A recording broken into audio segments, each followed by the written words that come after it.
بسم اللہ الرحمن الرحیم۔ تصوف کی حقیقت، مصنف علامہ غلام احمد پرویز۔ تیسرا باب، تصوف۔ قدیم مذاہب میں یہودیوں اور عیسائیوں کے ہاں ختم نبوت کا عقیدہ نہیں تھا۔ وہ ایک آنے والے کے انتظار میں تھے، اس لیے ان کے ہاں خدا سے براہ راست علم حاصل ہونے یا حاصل کرنے کا امکان بھی موجود تھا۔ بائبل کے عہد نامہ عتیق میں کچھ تو ان حضرات کے نام ملتے ہیں جنہیں قرآن کریم تصریحی طور پر انبیاء کہہ کر پکارتا ہے، مثلا حضرت نوح علیہ السلام، حضرت موسیٰ علیہ السلام، حضرت داؤد علیہ السلام وغیرہ۔ لیکن ان کے علاوہ متعدد اور ہستیاں بھی ہیں جنہیں وہ یہودی نبی کہہ کر پکارتے ہیں، مثلا نحمیاہ، یرمیاہ، حزقیل، یوناح وغیرہ۔ یہ در حقیقت یہودیوں کے ہیکل کے اعلیٰ منصب دار تھے جو پیشگوئیاں کرتے اور بالخصوص عورتوں کو ان کی قسمت کا حال بتاتے تھے۔ ان کے ہاں نبی کے معنی ہی غیب کی خبریں دینے والا تھا۔ ان کے متعلق ان کا عقیدہ تھا کہ انہیں خدا کی طرف سے براہ راست علم حاصل ہوتا ہے۔ عیسائی بھی یہودیوں کی طرح ایک آنے والے کے انتظار میں تھے اور ہیں، اس لیے ختم وحی کا تصور ان کے ہاں بھی نہیں تھا۔ چنانچہ وہ حضرت عیسیٰ علیہ السلام کے مقدس اور بزرگ متبعین کو رسول، اپوسٹلز کہہ کر پکارتے تھے اور یہ عقیدہ رکھتے تھے کہ انہیں خدا کی طرف سے براہ راست علم حاصل ہوتا ہے۔ چنانچہ یوحنا کے مکاشفات، ریولیشنز، انجیل کا ایک اہم جزو ہیں۔ جیسا کہ ابھی ابھی کہا جا چکا ہے، یہ نہیں کہا جا سکتا کہ وہ ان ہستیوں کو قرآنی اصطلاح کے مطابق نبی مانتے تھے۔ بالخصوص اولیاء کی حیثیت سے ابتداءً وہ انہیں کچھ ہی مانتے ہوں، آگے جا کر ان لوگوں کو حاصل ہونے والے علم نے ایک خاص اصطلاح حاصل کر لی اور اس کے لیے ایک خاص نظام فکر و عمل ظہور میں آ گیا جسے باطنی علم یا تصوف کہہ کر پکارا جاتا ہے۔ آئندہ سطور میں اس اجمال کی تفصیل پیش کی جائے گی۔ تصوف، اگرچہ تصوف مسٹکسزم قریب قریب دنیا کی ہر قوم میں موجود ہے اور آج سے نہیں، تاریخ کے اولین اوراق سے اس کا تذکرہ شروع ہو جاتا ہے، لیکن اس کے باوجود مذہب، ریلیجن کی طرح اس کی بھی کوئی جامع اور معنی تعریف، پریسائز ڈیفینیشن آج تک نہیں ہو سکی۔ اس کا دائرہ بہت سے داخلی تجارب و کیفیات، احوال و مقامات اور شعائر و مناسب کو محیط ہے، لیکن ان میں دو بنیادی عناصر ایسے ہیں جو تصوف کی اصل سمجھے جاتے ہیں، یعنی انسان کا خدا کے ساتھ براہ راست مکالمہ اور نفس انسانی کا حقیقت مطلقہ یعنی خدا کے ساتھ مل جانا، جسے وصال یا فنا کہتے ہیں۔ یہ کیفیات ہر فرد کی ذاتی یعنی انفرادی ہوتی ہیں، جن میں کوئی دوسرا شریک نہیں ہوتا۔ نہ وہ فرد ان کی کیفیات کو کسی دوسرے کو محسوس کرا سکتا ہے، نہ ہی بتا اور سمجھا سکتا ہے۔ اس اعتبار سے تصوف بحیثیت ایک مذہب کے یکسر شخصی یا ذاتی، پرسنل ریلیجن ہوتا ہے، اور یہ تجارب، ایکسپیرینسز، کائنات کے حسی یا مشاہداتی علم یا عقل و بصیرت کے بغیر ایک ایسے ذریعہ سے حاصل ہوتے ہیں جو بالکل نگاہوں سے مستور اور حواس سے پوشیدہ رہتا ہے۔ اسے باطنی ذریعہ علم کہتے ہیں۔ اس علم کے حصول کی توجیہ یہ بیان کی جاتی ہے کہ نفس انسانی جب باطن کی گہرائیوں میں چلا جاتا ہے تو یہ وہاں سے اس حقیقت کلی میں جذب ہو جاتا ہے جو کائنات کے رگ و پے میں جاری و ساری ہے، اور اس طرح نفس انسانی اور حقیقت مطلقہ، ریئلٹی، ایک ہو جاتے ہیں، اور انسان بغیر کسی ذریعہ یا واسطہ کے تمام حقائق کا براہ راست مشاہدہ کر لیتا ہے۔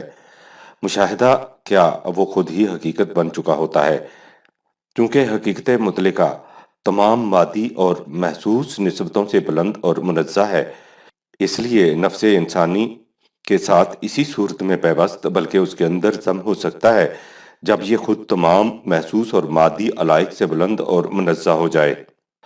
اس کے لیے نہ صرف دنیاوی حظائظ و لذات سے ترک تعلق ضروری ہے بلکہ اپنے قلب و دماغ کو بھی اس مقام پر لے جانا ہوتا ہے جہاں اس مخصوص دنیا کے نقوش، تصورات اور خیالات کا کوئی گزر نہ ہو۔ مکمل تاریکی یعنی مادی دنیا کی آلائش تو ایک طرف، محسوس اشیاء کے تصورات اور خیالات تک بھی دماغ میں نہ آنے پائیں۔ تصوف کی اصطلاح میں اس کیفیت کو مکمل تاریکی، کمپلیٹ ڈارکنیس سے تعبیر کیا جاتا ہے۔ ضمناً مسٹسزم اصل کے اعتبار سے یونانی زبان کا لفظ ہے جس کے معنی آنکھیں بند کر لینا ہے۔ یہ لوگ دنیائے محسوسات سے اس قدر دور چلے جاتے ہیں کہ ان کے عقیدہ کی روح سے وحی کے الفاظ بھی محسوسات میں داخل سمجھے جاتے ہیں، اس لیے وہ انہیں چھوڑ کر وحی کا صحیح مفہوم اس باطنی دنیا سے متعین کرتے ہیں جس کا علم انہیں براہ راست حاصل ہوتا ہے۔ اسے وہ حقیقت کا باطنی علم یا خود حقیقت کہتے ہیں، کیونکہ وہ اس طریق سے حاصل کردہ علم کو بلا واسطہ ڈائریکٹ نالج کہتے ہیں، اس لیے وہ اسے حتمی اور یقینی قرار دیتے ہیں۔ باطنی علم یقینی ہوتا ہے اور اس کے مقابلہ میں محسوسات کے ذریعے حاصل کردہ علم کو ظنی اور غیر یقینی ٹھہراتے ہیں۔ اسی بنا پر وہ اپنے علم کو دیگر تمام علوم کے مقابلے میں افضل اور اعلیٰ سمجھتے ہیں۔ یہ مقام انہیں مختلف جانکاہ مشقتوں اور جگر سوز ریاضتوں سے حاصل ہوتا ہے جن میں بعض اوقات جان تک کا بھی خطرہ ہوتا ہے۔ اس مقام پر پھر دہرا دیا جائے کہ مختصر الفاظ میں تصوف کے لزوم و خصائص حسب ذیل ہیں۔ نمبر 1، خدا اور بندے کے درمیان براہ راست تعلق اور مکالمات، اسے باطنی علم کہا جاتا ہے۔ اس کے لیے کسی دلیل و برہان کی ضرورت یا سند اور ثبوت کی حاجت نہیں ہوتی۔ نمبر 2، یقینی علم باطنی علم ہے۔ اس کے مقابلہ میں علم بالحواس یا ادراکی علم کی کچھ حیثیت نہیں۔ وہ تمام تر ظن و قیاس پر مبنی ہوتا ہے، حتیٰ کہ وحی کے الفاظ بھی مبنی بر حقیقت نہیں ہوتے۔ ان کے وہی معنی صحیح ہوتے ہیں جو باطنی علم کے ذریعے معلوم ہوں۔ نمبر 3، محسوس کائنات کی کچھ حقیقت نہیں، یہ محض وہم، فریب اور حلقہ دام خیال ہے۔ وجود حقیقی صرف خدا کا ہے اور محسوس کائنات اسی کی مظہر ہے۔ نمبر 4، انسانی زندگی کا منتہا نفس انسانی کا حقیقت کلی میں جذب ہو جانا ہے، اس لیے تصوف یکسر انفرادی اور داخلی سبجیکٹو کیفیات کا نام ہے۔ نمبر 5، جس قدر انسان دنیاوی جاذبیتوں جو در حقیقت مادی آلائشیں ہیں سے دور ہو جاتا ہے، اس کی روحانیت ترقی کرتی جاتی ہے۔ اس کا ظہور پیش گوئیوں اور کرامات کی شکل میں ہوتا ہے۔ یہود و نصارہ کے ہاں تصوف۔ اب آگے بڑھیے۔ ظہور اسلام کے وقت دنیا میں 4 بڑے بڑے مذاہب تھے: یہودیت، نصرانیت، مجوسیت اور بدھ مت۔ آخر الذکر دونوں مذاہب مجوسیت اور بدھ مت میں وحی کا کوئی امتیازی اور خصوصی تصور ہی نہ تھا، اس لیے یہ یقین سے نہیں کہا جا سکتا کہ ان کے ہاں ایک نبی کی وحی اور ارباب تصوف کے کشف و الہام میں فرق کیا جاتا تھا یا نہیں۔ لیکن جیسا کہ پہلے لکھا جا چکا ہے، یہودیت اور نصرانیت میں یہ فرق موجود تھا، اگرچہ بہت مبہم طریق پر۔ یہودی حضرات موسیٰ علیہ السلام کو جس انداز کا نبی مانتے تھے، اس انداز کا نبی یرمیاہ، دانیال، یسیع، حزقییل وغیرہ کو نہیں مانتے تھے۔ لیکن مشکل یہ ہے کہ وہ انہیں بھی نبی، پروفٹ ہی کہتے تھے، اس لیے کہ ان کے ہاں نبی کے معنی ہی تھے پیش گوئیاں کرنے والا، اس لیے اس کا ترجمہ پروفٹ کیا جاتا ہے۔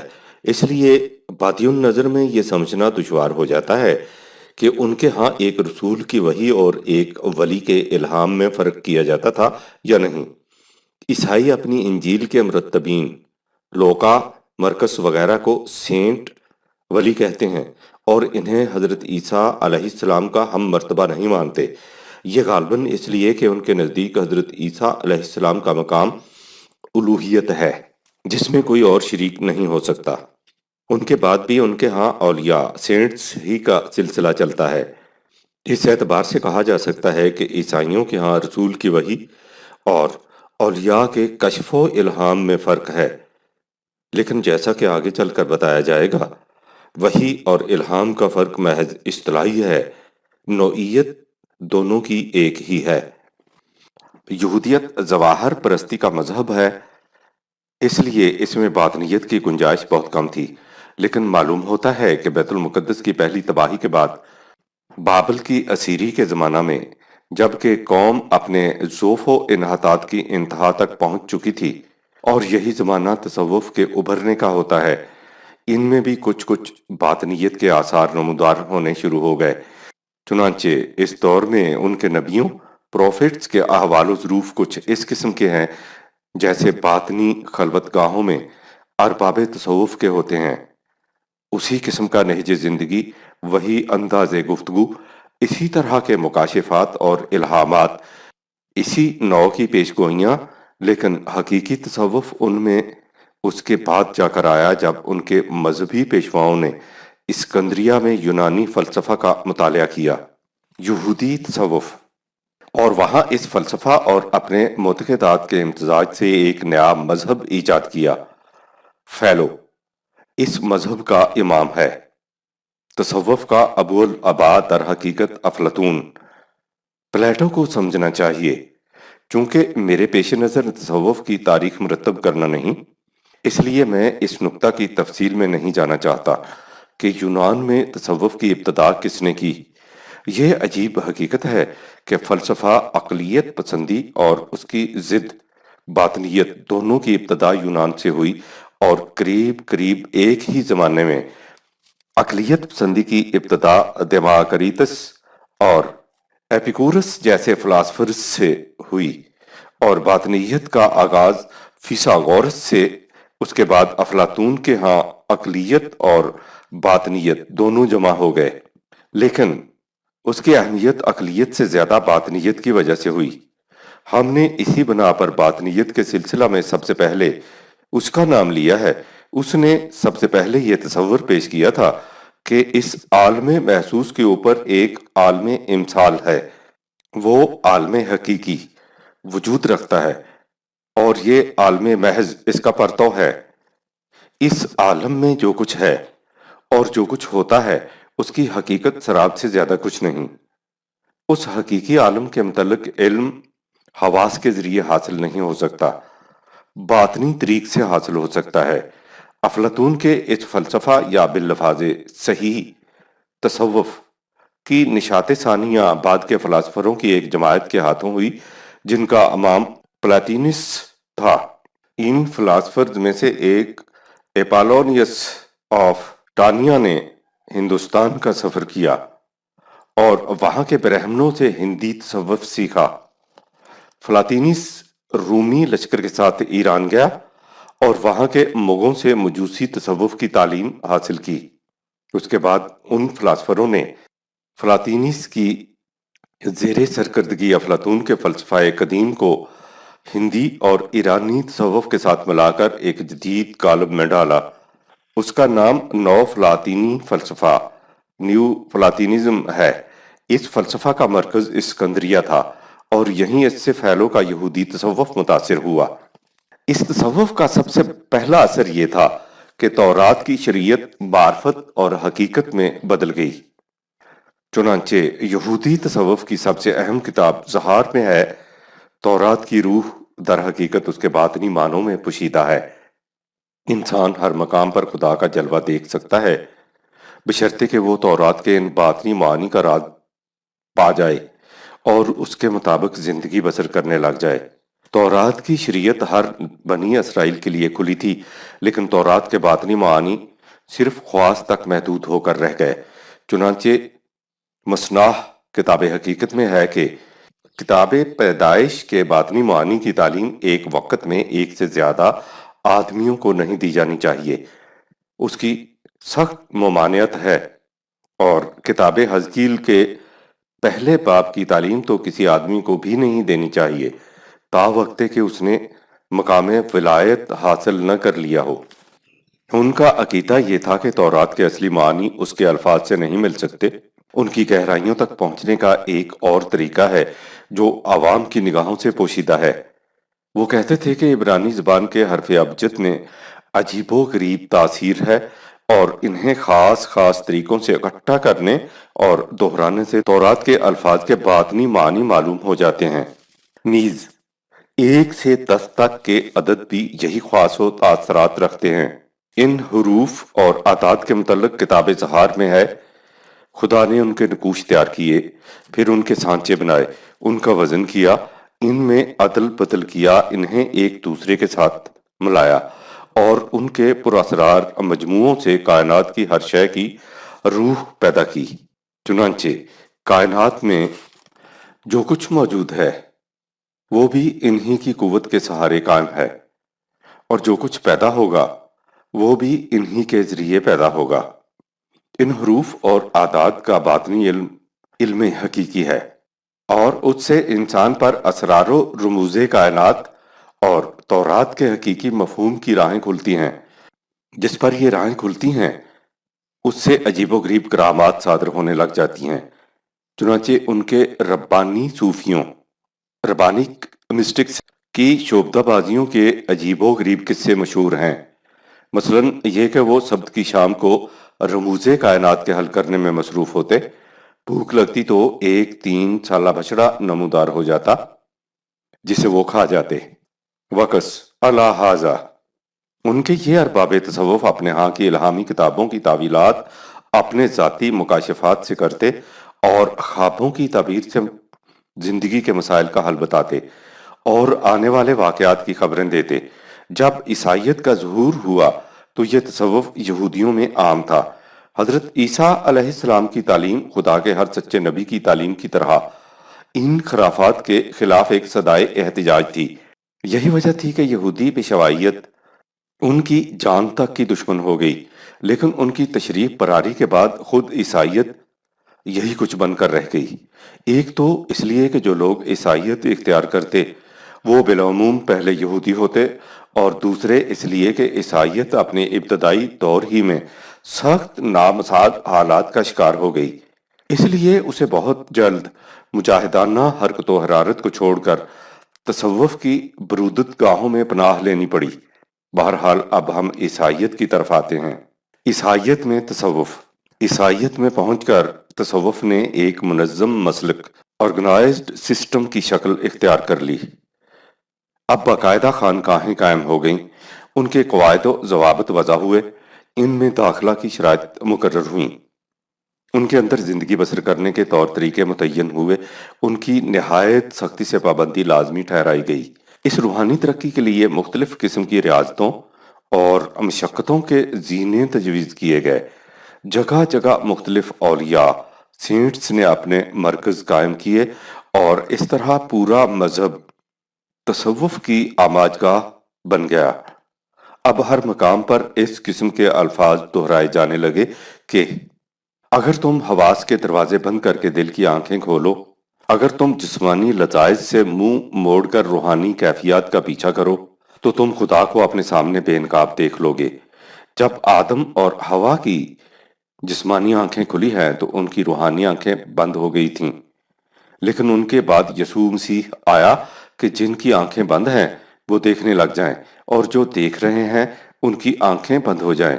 پس یاد رکھو، حواس کی آنکھیں بند اور دل کی آنکھیں کھولنے سے خدا اور اس کا اکلوتا بیٹا بے نقاب ہو کر سامنے آ سکے گا۔ Saint organ. اس مقصد کے لیے ترک دنیا، ترک علائق، ترک خیالات، ترک آرزو غرض کے روحانیت کے سوا ہر شے کا ترک ضروری قرار پا گیا، اور حقیقی زندگی اسے سمجھا گیا جس میں انسان ہر وقت گوش بندو چشم بندو لب بند کی حالت میں مراقبہ میں بیٹھا رموز و اسرار کائنات کے جلوے دیکھتا رہے، یعنی وہ عالم غیب، وہ دنیا نور، وہ بلند سے بلند تر مقام جہاں سادہ، غیر متبدل اور مطلق حقیقتیں باطنیت کی مضمر خاموشیوں کی نورانی قباؤں میں لپٹی ہوئی ہیں، ان کے جلوے دیدہ ظاہر بین سے نہیں دیکھے جا سکتے۔ انہیں دیکھنا چاہتے ہو تو اپنے حواس کو بھی پیچھے چھوڑ دو، اور عقل و خرد اور شعور و ادراک کو بھی، یعنی ہر اس چیز کو جو عقل و حواس کے ذریعے سمجھ میں آ سکتی ہے۔ خواہ وہ موجود ہے یا غیر موجود، سب کو چھوڑو اور اپنے آپ کو اس میں جذب کرنے کی کوشش کرو جو ان تمام حدود و قیود سے ماورا ہے۔ یاد رکھو، اگر تم میں ان نسبتوں میں سے کوئی نسبت بھی باقی رہی جن سے وہ ماورا ہے تو تم اس تک نہیں پہنچ سکو گے۔ اس کے نور کی شعاع کامل تاریکی میں نظر آیا کرتی ہے، کامل تاریکی میں، ڈائنوسس۔ اس کے لیے ترک دنیا، مرشد کی اطاعت، خاموشی اور انکساری اولین شرائط ہیں۔ سینٹ بینیڈکٹ: ان طریقوں سے ایک تارک دنیا زاہد کی کیفیت یہ ہو جاتی ہے کہ اسے ایک نور کی چادر اڑا دی جاتی ہے، اس کے دل سے روشنی کی کرن پھوٹتی ہے جو اور زیادہ گہری اور تیز روشنی کی طرف اس کی رہنمائی کرتی ہے، تاکہ وہ دریائے نور میں غرق ہو جاتا ہے۔ اب اسے اپنے آپ پر بھی کوئی اختیار نہیں رہتا، وہ دنیا داروں کی نگاہوں میں پاگل اور وحشی سا نظر آنے لگتا ہے، لیکن در حقیقت وہ تکمیل نفس کی منزلیں طے کر رہا ہوتا ہے، اور تمام اسرار و رموز کے پردے اس کی آنکھوں سے اٹھتے جاتے ہیں، اور آخر الامر وہ خود حقیقت مطلق میں جذب ہو جاتا ہے۔ خدا اور انسانی روح کے اس تعلق کو سینٹ آرگن عروسی تعلق کی اصطلاح سے تعبیر کرتا ہے، اور ان کے دوسرے ولی سینٹس بھی اسے آسمانی دلہن، ہیمنلی سپوز کہہ کر پکارتے ہیں، چونکہ اس طرح زہد و انزوا کی زندگی بسر کرنے والے عوام کی نگاہوں میں بے حد مقبول اور واجب التعظیم قرار پاتے تھے، ان کی پرستش ہوتی تھی۔ اس لیے رفتہ رفتہ لوگ فوج در فوج اس مسلک کی طرف بڑھنے شروع ہو گئے۔ چنانچہ چوتھی صدی عیسوی میں حالت یہ ہو گئی تھی کہ بستیاں خالی ہو رہی تھیں اور خانقاہیں آباد۔ شام اور فلسطین کے علاقے خاص طور پر اس مشرب خانقاہیت کے مراکز تھے۔ خانقاہوں کی زندگی: ان خانقاہوں موناسٹریز کے اندر عبادت گزاری کے کیا طریقے تھے؟ ان کی تفاصیل خانقاہیت موناسٹکسزم کے متعلق لٹریچر کے مطالعہ سے مل سکتی ہیں۔ ان لوگوں کی حالت عجیب تھی۔ اس قسم کی عبادت کا منتہا یہ سمجھا جاتا تھا کہ انسان اس میں اس درجہ مستغرق ہو کر کھانے پینے تک کا بھی ہوش نہ رہے، اس پر جذب و انہماک کا ایسا عالم طاری ہو کہ وہ جس انداز میں محو عبادت گزاری ہے اسی انداز میں مہینوں پڑا رہے۔ اگر کھڑا ہے تو بیٹھے نہیں، سجدہ میں ہے تو اٹھے نہیں، جو جھکا ہے تو جھکا رہے، جو بیٹھا ہے بیٹھا رہے۔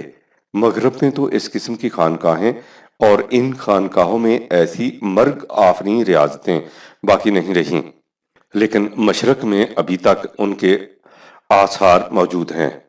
ہمالیہ کی چوٹیوں یا غاروں میں آج بھی اس قسم کے مندر پائے جاتے ہیں جہاں سادھو سنیاسی اس قسم کی ریاضتوں میں محو ہوتے ہیں۔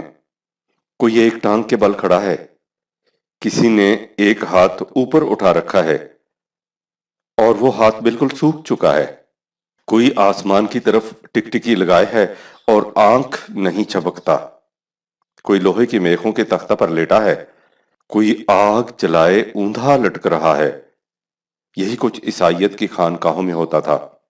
تاریخی اور عصری انکشافات شاہد ہیں کہ ارض فلسطین اس قسم کے تہ خانوں اور غاروں سے پٹی پڑی تھی۔ یہ غار عبادت گاہوں کے طور پر بھی کام آتے تھے، اور جب ویران ہو جاتے تو راہزن اور قزاقوں کی کمین گاہوں اور پناہ گاہوں کا کام دیتے تھے۔ تورات میں ان غاروں کے متعلق اکثر اشارات ملتے ہیں، مثلاً قاضیون کی کتاب میں ہے، اور مدیانیوں کا ہاتھ اسرائیل پر قوی ہوا اور مدیانیوں کے سبب بنی اسرائیل نے اپنے لیے پہاڑوں میں کھو اور غار اور مضبوط مکان بنائے۔ قاضیون 6/3۔ رابنسن اپنی کتاب بیبلیکل ریسرچز ان فلسطین میں لکھتا ہے، یہ ملک چاروں طرف سے غاروں سے پٹا پڑا ہے۔ یہ غاریں شاید حضرت داؤد علیہ السلام کے زمانہ میں کمین گاہوں کے طور پر استعمال ہوتی تھیں۔ جلد 2۔ جوزیفس اپنی مشہور تاریخ اینٹیکوٹیز کی جلد 14 باب نمبر 15 میں ان تہ خانوں اور غاروں کے متعلق لکھتا ہے کہ ان میں راہزن اور قزاق پناہ لیا کرتے تھے۔ کوہ کارمل کی غاریں اس زمانہ کی مشہور عبادت گاہیں تھیں۔ کیٹو اپنے سائیکلوپیڈیا آف ببلیکل لٹریچر میں لکھتا ہے، کارمل چونے کے پتھر کا پہاڑ ہے، اور جیسا کہ ایسی صورت میں اکثر ہوتا ہے، اس میں بڑی بڑی غاریں واقع ہیں، قریب 1000 سے بھی زیادہ۔ ایک خاص خطہ میں جسے راہبوں کے غار کہا جاتا ہے، قریب 4000 غاریں ایک دوسرے سے ملحق پائی جاتی ہیں۔ ان میں روشن دان بھی ہیں اور سونے کی جگہ بھی۔ ان کے دروازے اس قدر تنگ ہیں کہ ایک وقت میں صرف ایک آدمی رینگ کر اندر داخل ہو سکتا ہے۔ پھر ان کے راستے اس قدر پرپیچ و خم ہیں کہ 4 قدم کے بعد انسان نگاہوں سے پوشیدہ ہو جاتا ہے۔ یہ بات ہر شخص کو معلوم ہے کہ کوہ کارمل کی غاریں زمانہ قدیم میں نبیوں اور دوسرے مذہب پرست لوگوں کی عبادت گاہیں تھیں۔ ایک مشہور سیاح بروک مارٹ اپنے سفرنامہ میں لکھتا ہے، کوہ قلات ابن معان میں طبعی غاروں کو ایسے راستوں سے باہم ملا دیا گیا ہے جو پتھر کی چٹانیں تراش تراش کر بنائے گئے ہیں۔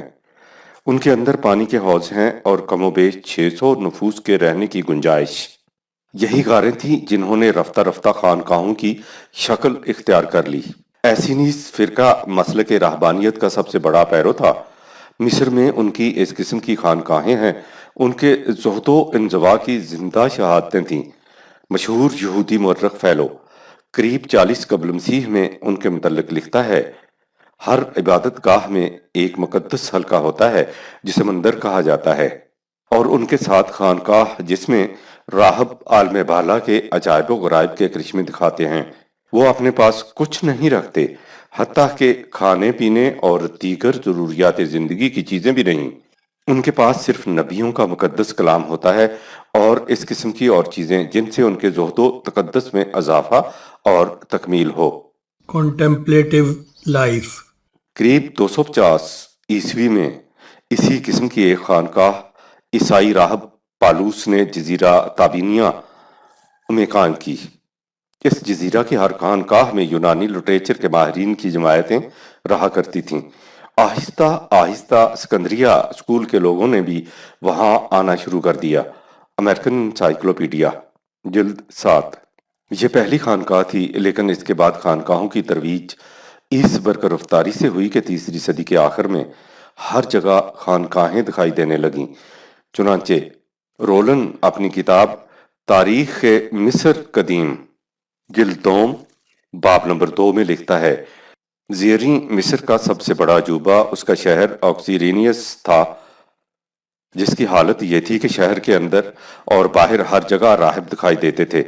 شہر کی آبادی سے بھی زیادہ راہب، عام عمارات اور منادر سب خانقاہوں میں تبدیل ہو چکے تھے، اور ان کی تعداد سکونتی مکانات سے بھی زیادہ تھی۔ اس شہر میں 20,000 کمواری راہبات اور 10,000 راہب بستے تھے۔ راہب اور راہبات کی اس قسم کی مخلوط زندگی سے، اور وہ بھی غاروں اور خانقاہوں کے خلوت قدوں میں، جس قسم کے نتائج فطری طور پر پیدا ہو سکتے تھے ظاہر ہے۔ مثلاً تابینیہ کی خانقاہ کے متعلق جس کا ذکر اوپر آ چکا ہے، امریکن انسائیکلوپیڈیا جلد 7 میں ہے، ترک دنیا کے اس غلو کا نتیجہ یہ ہوا کہ شہوت پرستی، جنون، یاس انگیزی اور خودکشی عام ہونے لگی۔ راہبوں کی جہالت اور مذہبی جنون سے بہت سے خود غرض لوگوں نے فائدہ اٹھا کر انہیں اپنا اعلی کار بنا لیا۔ خانقاہوں کے فتنے۔ دنیائے عیسائیت میں Buck's Theological Dictionary. ایک مستند صحیفہ تسلیم کی جاتی ہے۔ اس میں مونکس کے عنوان کے تحت مصر کی تحریک کے خانقاہیت کے عروج کی داستان بیان کرنے کے بعد لکھا ہے، تھوڑے ہی عرصہ میں تمام مشرق سہل انگار انسانوں کی جماعتوں سے بھر گیا، جنہوں نے تمام دنیاوی علائق سے قطع تعلق کر کے کرب و اذیت اور مصائب و نوائب کی زندگی اختیار کر لی، تاکہ اس کے ذریعہ خدا اور عالم ملکوت سے قرب حاصل کیا جا سکے۔ لیکن کچھ عرصہ کے بعد ان لوگوں کی شہوت پرستی ضرب المثل ہو گئی، نیز انہوں نے مختلف مقامات پر لوگوں کو مشتعل کر کے ہنگامے اور شورشیں برپا کرانا شروع کر دیں۔ مستند مصنفوں کی شہادتوں سے مترشح ہوتا ہے کہ یہ لوگ بالعموم سہل انگار، جاہل، آوارہ مزاج اور حدود فراموش عیش پسند واقع ہوئے تھے، جن کی زندگی کا مطمع نظر تمول، سہل انگاری اور عیش پرستی تھا۔ ان تارک الدنیا زاہدوں سے ایک دنیا تنگ آ رہی تھی۔ لپٹ لپٹ کر مانگنے والے بھکاری راہبوں کے لباس میں ہر گلی کوچہ میں آوارہ پھرتے دکھائی دیتے تھے۔ ہر قسم کی بدمعاشی، فریب دہی ان کا شعار تھا، حتیٰ کہ جو لوگ انہیں پناہ دیتے یہ انہیں بھی نہ بخشتے۔ جیروم کے اندازہ کے مطابق ان کے زمانے میں اکیلے مصر میں 76,000 راہب تھے۔ یہ لوگ مذہبی جوش عقیدت کے نقاب میں بدترین سلب و نہب کی وارداتوں کے مرتکب ہوتے۔ Progress of religious ideas, volume number 3، page 249۔ یہ خانقاہوں کی حالت تھی۔ ادھر کلیساؤں میں جہاں اسی راہبانیت کی دوسری صورت پادریوں کے لباس میں جلوہ گر تھی، حالت اس سے بھی بدتر تھی۔ موشیم مسیحی دنیا کا بہت بڑا مستند مورخ ہے۔ وہ اپنی مشہور تاریخ میں تیسری صدی کے کلیساؤں کے متعلق لکھتا ہے، اکثر کی یہ حالت تھی کہ وہ آرام طلبی اور شہوت پرستی کی زندگی میں ڈوبے ہوئے تھے۔ ان کی کیفیت یہ تھی کہ وہ ان راہبہ عورتوں سے جو عمر بھر مجرد رہنے کی قسم کھائے ہوتی ناجائز تعلقات قائم کرتے۔ ان خوبصورت راہبات کو اپنا شریک بستر بنا لینا ان کے معمولات میں داخل ہو چکا تھا۔ یہ اعمال کی کیفیت تھی، اور عقائد کی یہ حالت کے موشیم مذکور چوتھی صدی کے مذہب پرستوں کے متعلق لکھتا ہے، ارض فلسطین اور دوسرے ولیوں کی قبروں کی زیارتوں کے لیے اطراف و اکناف عالم سے لوگ چلے آتے، یہ سمجھ کر کہ حقیقی نیکی اور یقینی نجات صرف وہیں مل سکتی ہے۔ توہم پرستی کی لگام کو ذرا ڈھیلا کیجیے اور پھر دیکھیے کہ یہ کس طرح حدود فراموش وسعتوں تک پھیل جاتی ہے۔ چنانچہ ان میں بیہودہ معتقدات اور لا یعنی رسومات کا نت نئے دن اضافہ ہوتا چلا گیا۔ اس سرزمین کی مٹی کو لوگ تبرکن لے جاتے۔ اس کے متعلق عقیدہ یہ تھا کہ یہ خبیث روحوں کے بد اثرات سے محفوظ رکھنے کے لیے اکسیر ہے، چنانچہ اس مٹی کی ہر جگہ بڑی بڑی قیمتوں پر خرید و فروخت ہوتی۔ اب ان راستوں سے مذہبی دکاندار آنا شروع ہو گئے، جن کا اصول اس کے سوا کچھ نہ تھا کہ لوگوں کی جہالت اور عقیدت سے فائدہ اٹھا کر اپنا الو سیدھا کیا جائے اور اس طرح دولت اکٹھی کر لی جائے۔ انسانی فطرت کی افتاد کچھ ایسی ہے کہ ہر نئی چیز عجوبہ اور کرامت بن کر نظر آتی ہے۔ اس کمزوری سے فائدہ اٹھا کر کیا یہ جاتا کہ مٹی کے ڈھیروں کو ولیوں کی قبریں بنا بنا کر ان کی پوجا کرائی جاتی۔ ولیوں کی فہرستوں میں آئے دن اضافے ہوتے رہتے اور چوروں اور ڈاکوؤں کو مقدس شہداء بنا کر پیش کیا جاتا۔ کسی مردے کی ہڈیاں ویرانے میں دفن کر دی جاتی، پھر مشہور کر دیا جاتا کہ ہمیں خواب میں دکھائی دیا ہے کہ اس جگہ ایک بہت بڑے بزرگ مدفون ہیں۔ راہبوں کی جماعتیں کریا کریا گشت لگاتی اور یہ لوگ نہایت دیدہ دلیری سے نہ صرف بزرگوں کی طرف منسوب کردہ فرضی تبرکات بیچتے، بلکہ عوام کی نگاہوں کو یہ کہہ کر بھی دھوکہ دیتے کہ ہم جنات نکالتے ہیں اور بھوت پریت کو مار بکھاتے ہیں۔ غرض کہ اس قسم کی مکاری اور چال سازی اس قدر عام ہو رہی تھی کہ اس کی تفصیل کے لیے ایک ضخیم کتاب کی ضرورت ہے۔ مشہور مورخ گبن، جس نے روما کی عظیم الشان سلطنت کے انحطاط و سقوط کی عبرت انگیز داستان لکھی ہے، اس باب میں لکھتا ہے، یہ کامیاب تجربہ کہ ولیوں کے تبرکات سونے اور جواہرات سے بھی زیادہ بیش قیمت ہیں، پادریوں کے لیے کلیسا کے خزانوں میں اضافے کرنے کی تحریص کا موجب بنا۔ انہوں نے امکانات و صداقت کو بالائے طاق رکھ کر پرانی ہڈیوں کے لیے عجیب و غریب نام وضع کیے اور پھر ان ناموں کی طرف محیر العقول کارنامے منسوب کیے۔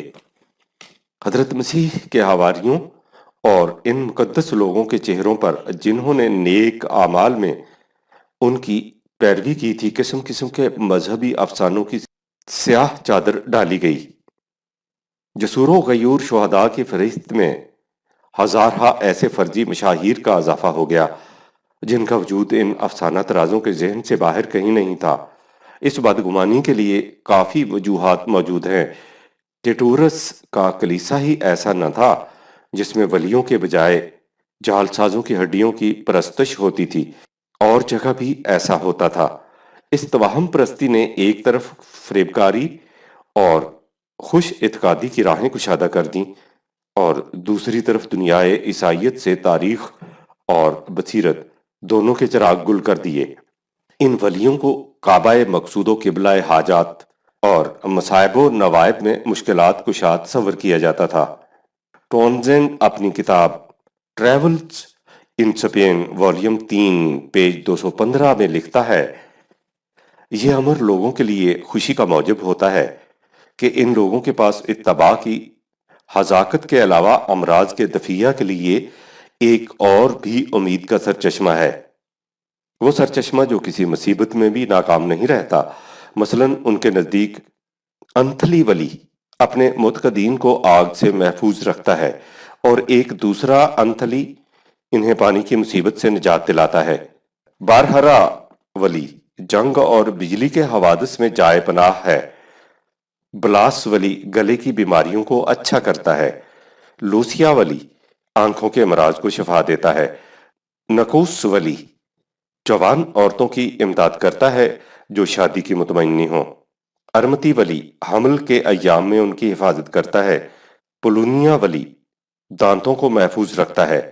ڈومینگو ولی بخار اتار دیتا ہے، اور روک ولی کی طرف طاعون کی مصیبت میں رجوع کیا جاتا ہے۔ قصہ مختصر، کوئی بیماری ہو یا کوئی مصیبت، اس کے دفیہ کے لیے کوئی نہ کوئی ولی موجود ہے جس سے دعا کے ذریعے اعانت طلب کی جاتی ہے، اور وہ اپنے پکارنے والے کی مدد کو پہنچ کر اس کی تکلیف میں دستگیری کرتا ہے۔ یہ تھے اس وقت کے حالات جب اسلام کا ظہور ہوا۔ ہم نے ایران اور ہندوستان کے تصوف کا تذکرہ اس مقام پر قصداً نہیں چھیڑا، اس لیے کہ اس وقت عرب اور اس کے گرد و پیش یہودی اور نصرانی ہی پھیلے ہوئے تھے۔ ہند و ایران کے ساتھ ان کے روابط و علائق براہ راست نہیں تھے۔ یوں بھی یہودی اور نصرانی تصوف، ایران کے مجوسی مانوی تصوف اور ہندوستان کے بدھی تصور فنا اور وحدت وجود کو اپنی آغوش میں لے چکے تھے۔ ہندی تصوف ویدانت کا سب سے بڑا پرچارک مبلغ شنکر آچاریہ ہے۔ اس کے نزدیک اصل علم آتم ودھی یا معرفت نفس ہے۔ وہ روح کو ازلی اور غیر فانی مانتا ہے اور خارجی کائنات کو فانی۔ اس کی تعلیم یہ ہے کہ برہمہ ادراک سے بالا تر ہے، اور اس کی حقیقت معلوم کرنے کا ذریعہ وجدان معرفت ہے۔ کائنات اور اس کی تمام اشیاء سراب مایا ہے۔ میں بھی مایا ہے۔